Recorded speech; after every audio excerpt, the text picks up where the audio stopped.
Hey everybody, this is Bob KK4DIV with 73 Outdoors. In today's episode, I want to talk a little bit about how I made a quick and easy Endfed antenna using an existing 9-to-1 unun I had made in the past, and what website I used to find out the length of antenna that would work best for my application.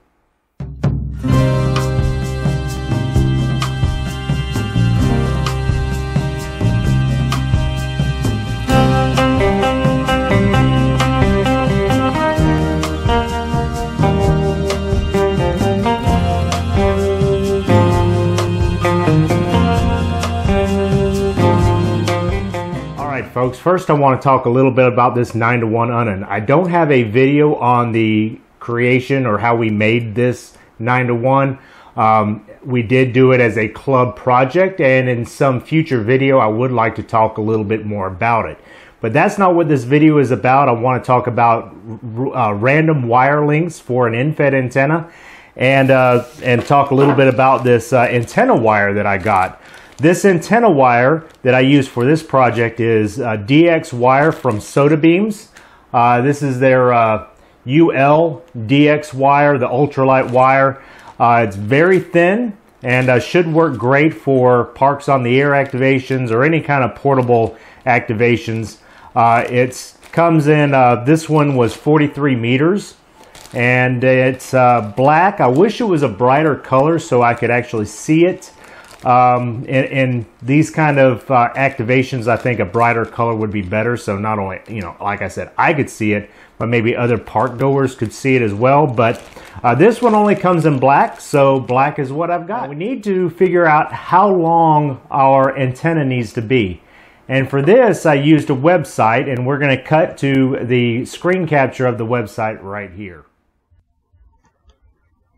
Okay, this is the website I used. It's udel.edu/mm/ham/random wire, and this is random wire lengths for an Endfed antenna.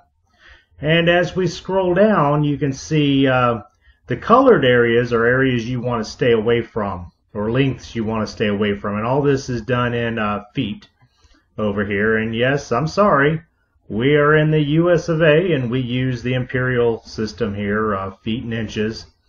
For the rest of the world, I'm sorry about that, but I seem to get a little bit of kickback from that lately on the fact that I use feet and inches. Well, you know what?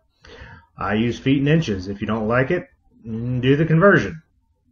Anyway, the colored areas are the ones you want to stay away from. The current antenna I have previously was 35 feet. And as you can see, 35 feet here will be good for 40, 30, 20, 17, 15, 12, and 10. But I wanted something a little bit longer, so I went with a 70-foot wire length this time, which is going to add 80 meters to that mix. So I'll be able to tune 80 meters. Easily with the antenna tuner that I use. Alright, now that we know what length of wire we want to use, it's time to cut the wire. So what I did was I took this wire and I tape measure. I've got a 100-foot tape measure, strung it out in the yard, and we made the measurements and we did the cutting. Alright, so we've got our Sotabeams ultralight DX wire here. I wish it was a different color, but it only comes in black, but that's alright. We've got our tape measure, and what we're going to do is we're going to measure out 70 feet and cut this wire. I cut it a little bit over 70 feet. Alright, so I use this tent stake to hold my tape measure and wire, and we're going to measure 70 feet with this tape measure there.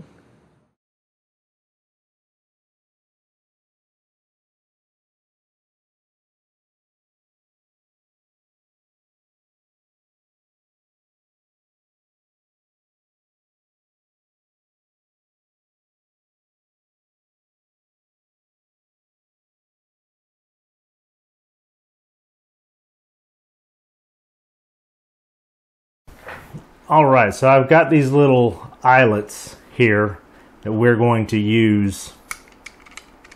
And this is the perfect size to attach to this 9-to-1 unun. Perfect.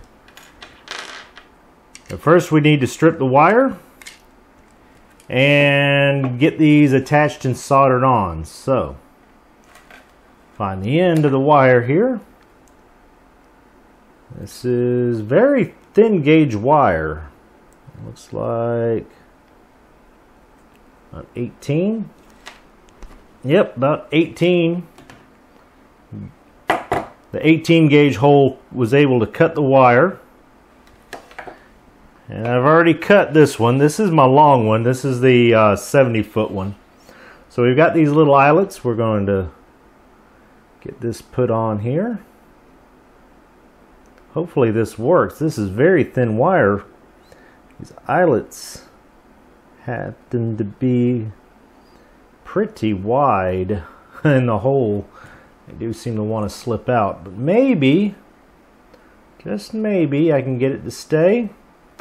And then once I get a little solder in there, I think it'll stay just fine. So, let's see, we're going to crimp these first.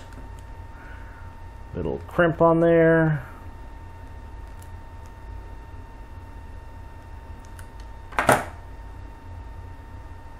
Yeah, I don't trust that. Definitely going to need some solder.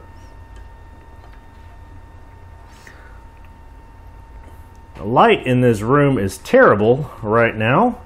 My overhead light is out, so all I have is the camera light. So I hope this isn't too bad for you guys. But anyway, let's get some solder in there. Try not to get it all over my new desk.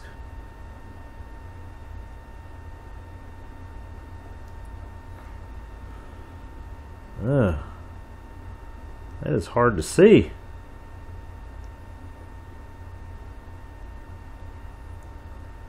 Need glasses. And it's dark. That's two things working against me here. Alright, did that solder go down in there? I think it did. And put a little bit more on there.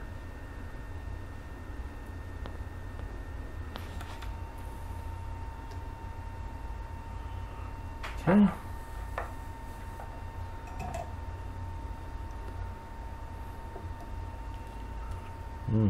I don't know. Ooh.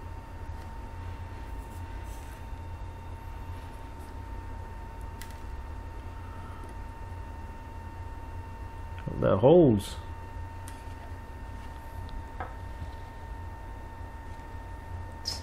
Certainly hot. Alright, that seems to be good. Yeah, that's gonna hold. We got our little eyelet on there. Yes, sir. It's a 70-foot one. Now let's do it for a 35-footer. I'm going to cut a little bit more wire or a little bit more insulation off of this one. There we go.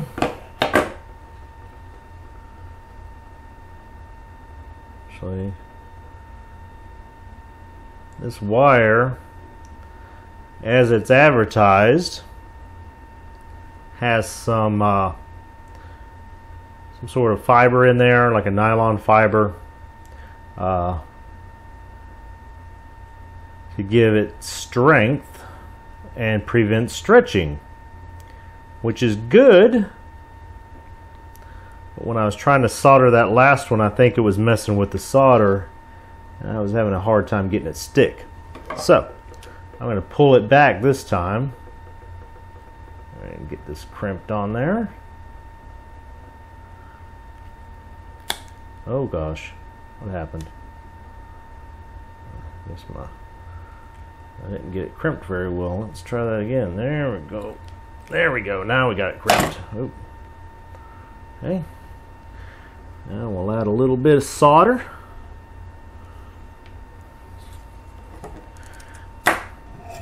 Get that held on there real nice.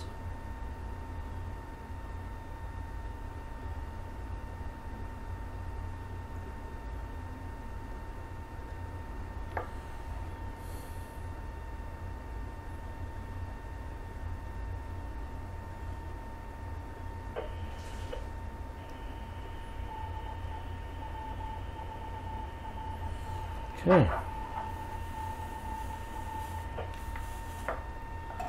Go, turn the solder iron off. There we go. The second one is done. I do have those little fibers that I pulled back. All right, so we measured and cut the wire. We've installed these little eyelets on here. The next step is going to be to hook the wire to this 9-to-1 unun and then connect that to our analyzer and see what it looks like. But it's already gotten dark out there, so we're going to continue this project tomorrow morning. All right, good morning everybody. It is the next morning and we're going to continue working on this antenna wire project. So what I'm thinking about here is making kind of an inverted L, and we'll turn the camera around and I'll show you what we got going on. We've got my Sotabeams mast here. I'm thinking going up this and then out is going to be the main length of the antenna. And we're going to have a run that'll come down here, and we'll have our little 9-to-1 unun attached down here close to the bottom, and then we'll use this nano VNA to see what the SWR looks like across the bands. So let's go ahead and get this antenna set up, and we'll see what it looks like. Hello, apers. All right, I'm not sure how well you can see that, but we've got the 9-to-1 unun right there. We've got some coax running off. Now, one thing to note about these 9-to-1 ununs, as I've read, there will be the shield of this coax will be your counterpoise. The other half of the antenna. So what I've done is I've put a little ferrite choke there at the end that's going into the antenna, or into the radio. That cuts down on RF getting back into your equipment, and I totally shouldn't have thrown that down in the ground like that. But yeah, so that's what happens with the coax. Now, I do have a ground right here. I could attach a ground wire to, but we're gonna just test it out this way. So we've got it going up the antenna in an inverted L, if you can see that. There's that inverted L, and it's coming down over here. Probably just lost it in the sunlight there. But we got it coming down to this mast right here. Now this is this lightweight mast that I'm not, that I was hoping that using this lighter weight wire would not bend it as much. It wouldn't be as much weight. And as you can see, it's doing much better versus that copper clad aluminum that I had. It was really bending that wire because of the weight. This wire weighs next to nothing. So we've got the inverted L, and we're going to go put it on the nano VNA and see what it looks like across the bands. And as usual, when you're outside, we've got Apers. Apers, the DigiKitty. What's up, Apers? Supervising, making sure everything's going smoothly. All right, let's hook this nano VNA up to this coax here, and we'll see what it looks like. All right, I'm about 100% sure you're not going to be able to see that on video, but we've got this analyzed here, and yeah, it's just too much glare. Anyway, I'm going to jot down some numbers here. Not really great numbers, but it's something a tuner could handle. Obviously, you're not going to be able to use this without a tuner. Wonder what putting a counterpoise on that would do. Let's take a look at that. I'll be right back. All right, so what I did is I just attached a counterpoise to this ground nut there and ran it across the ground underneath my inverted L. Let's see what that does. All right, I've changed the color on this a little bit so it's easier to see, but I still don't think you're going to be able to see what's going on. But you can see the SWR here, the trace line, what it looks like. That's from 3 megahertz all the way up to 30 megahertz, so 80 through 10. Just the counterpoise did not change it significantly at all. It's pretty much the same across the band there. It looks a lot better as you get closer to the top of the band, but the lower bands, especially 40, is like 4 to 1. Okay, one more little science experiment I want to do on here. So this is my copper clad aluminum I had been using on this for this Endfed with the 9 to 1 unun. It's worked well for me in the past, but it is a little bit, it's a heavier gauge, it's bulkier, and it weighs more. So this is 35 feet. Let's throw that on the scale here and see what we got.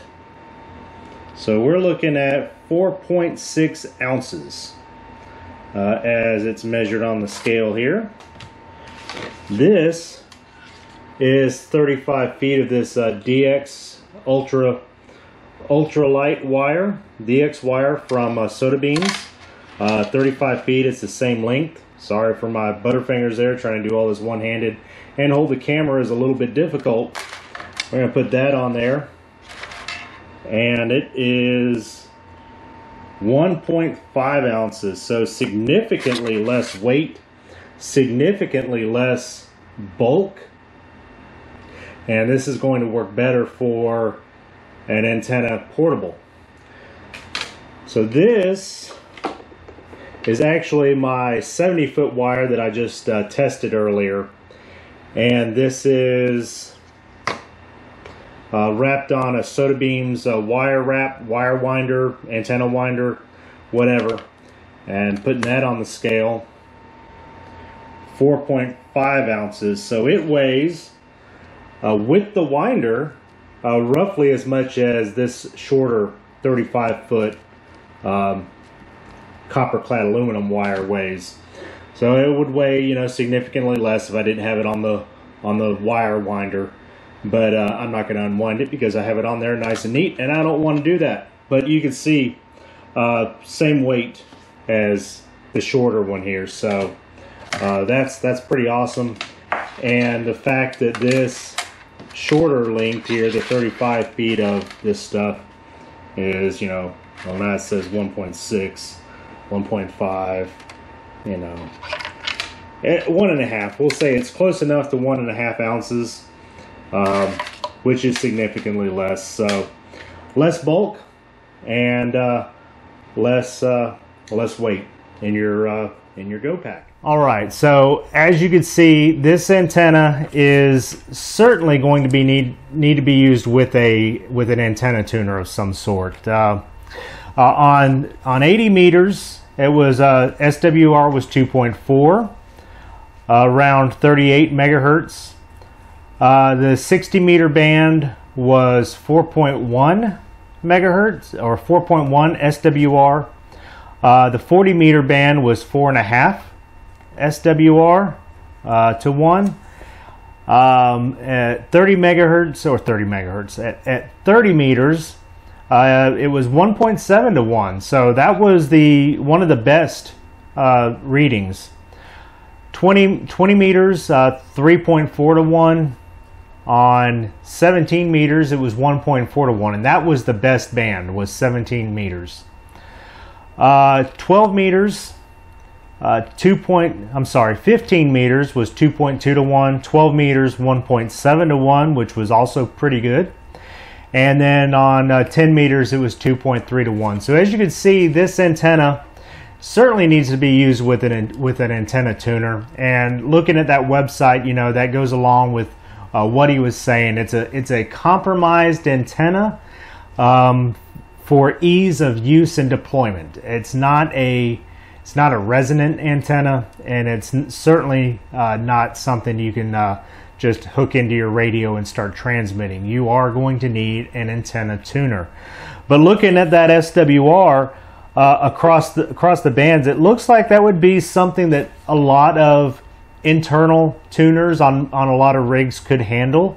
And certainly the T1 Elecraft tuner that I have will certainly be able to handle that. So yeah, you're going to get some loss in there and things like that, but for something that's multi-band like that, that's going to be easy to throw up in the air, I believe it's going to work for what I'm wanting it to work for, which is parks on the air activations, and just something, maybe an emergency antenna that I have, because you can't have too many antennas, am I right? So that's it.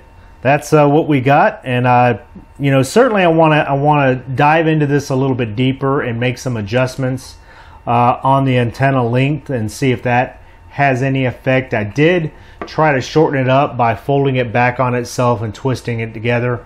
I did about 6 inches. It didn't do anything. I did 8 inches. It didn't do anything. I even tried hooking up a counterpoise to this, and on some of the bands it made it a little bit better, and some of the bands it made it a little bit worse. So you know, the shield of the coax acts as a counterpoise, and you know, it's not ideal, but it works. Anyway, I'm starting to ramble. So at this time, we're going to say this is it. This is the end of the video. Thanks for watching, guys. And as you know, I'm trying to do some more videos, going out portable and things like that. It's just been so hot lately. You don't even want to go outside. And I didn't want to go outside today. I got up early and did this before the heat kicked in. But I'd like to thank everybody for watching. If you like what you see, give this video a thumbs up, subscribe to the channel, because I'm going to be doing more videos on this. I want to do a video on making this 9:1 unun. I'm going to get another toroid, and I'm going to get some wire, and I want to share with y'all how I put this together. Very easy project, very easy, and do more projects like this and do more parks on the air. So thanks for watching once again, and from myself, KK4DIV, and the channel 73 Outdoors, we'll say 73. Y'all have a good one, and we'll catch you in the next video. Bye-bye.